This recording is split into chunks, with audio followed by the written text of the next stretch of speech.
வணக்க மக்களே, சற்று முன் வெளியான செய்தி ஒன்று வெளியாகியுள்ளது. இபிஎஸ்க்கு பாஜக கொடுக்கும் பெருமடி, மாறப்போகும் அதிமுக தலைமை, பிரட்டி போடும் ரகசிய திட்டம். வாங்க வீடியோவை முழுமையாக காணலாம்.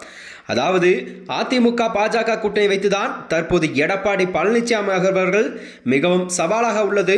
ஆரம்ப கட்டத்தில் கூட்டணி வைப்பதற்கான பல ஒப்பந்தங்களை எல்லாம் போட்டிருந்தாலும் கூட அதன் எல்லையை தாண்டி செல்கிறது என்று செய்திகள் வெளிவந்ததாம். அதாவது தனது அதிமுக கட்சிக்குள் ஓபிஎஸ், சசிகலா, தினகரன் உள்ளிட்டோரெல்லாம் இணைக்க கூடாது என எடப்பாடி அவர்கள் திட்டவட்டமாக கூறியிருந்தார்.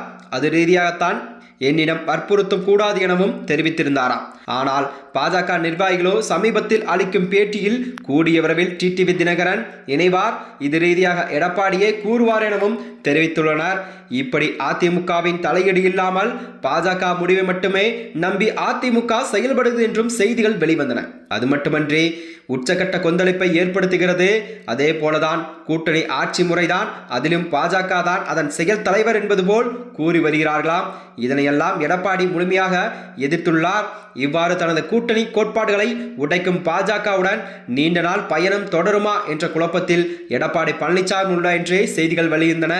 இந்நிலையில் தான் அதிமுகவில் வேறு ஒரு தலைவரை நியமித்து நமது கைப்பிற்குள் கொண்டு வந்து விடலாம் என பாஜகவோ மறைமுக திட்டத்தை தீட்டி வருவதாகவும், அந்த மறைமுக ஆலோசனையில் தான் அதிமுகவின் மாற்று தலைவராக செங்கோட்டையன் அவர்கள் வேலுமணியும் இருக்கலாம் என அக்கட்சியில் கூறுகின்றனர். அது மட்டுமன்றி குறுகிய காலத்தில் செங்கோட்டையனுக்கும் எடப்பாடிக்கும் மோதல் போக்கு இருந்தது. நாளடைவில் அதிமுக பாஜக கூட்டணிக்கு பிறகு அப்படியே அமைதியாகிவிட்டதாம். இதற்கு முக்கிய காரணம் தனக்கு தலைவர் பதவி வரப்போகிறது என்பதுதான். எந்த ஒரு கண்டிஷனுக்கும் எடப்பாடி ஒத்து வரவில்லை என்றால் இவர்கள் ஒருவரை கண்டிப்பாக யாராவது ஒருவரை தலைவராக்கி விடலாம் என்ற நோக்கத்தில் தான் செய்திகள் வெளிவந்தன. அது மட்டுமன்றி ஆனால் எடப்பாடி ஒருபோதும் அதற்கு இடம் கொடுக்க மாட்டார் என்பதை செய்திகள் வெளியேறதாம்.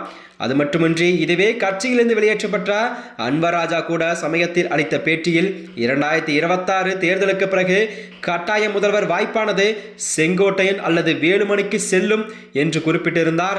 இது அமித்ஷா கூறியதாகவும் தெரிவித்தார் என்று கூறலாம். இவ்வாறு அவர் பேட்டியளித்தும் அரசியல் களத்தில் ஒரு பரபரப்பையும் ஏற்படுத்தி விமர்சனங்களையும் அளித்துள்ளதாம். அது மட்டுமின்றி வருகின்ற 2026 சட்டமன்ற தேர்தலில் அதிமுக பாஜக கூட்டணி தொடருமா, தொடர்ந்து பெரும்பான்மை வாக்கு பெற்று தமிழகத்தில் ஆட்சி அமைக்குமா என்பதே ஒரு கேள்விக்குறியாகவும் பார்க்கப்படுகிறது. அரசியல் வட்டாரத்திலே இது பெரும் பரபரப்பையும் ஏற்படுத்தி வருகிறதா. இதுபோன்று வீடியோக்களை தெரிந்து கொள்ள நமது சேனலை மறக்காம சப்ஸ்கிரைப் செய்து கொள்வோம். நன்றி, வணக்கம்.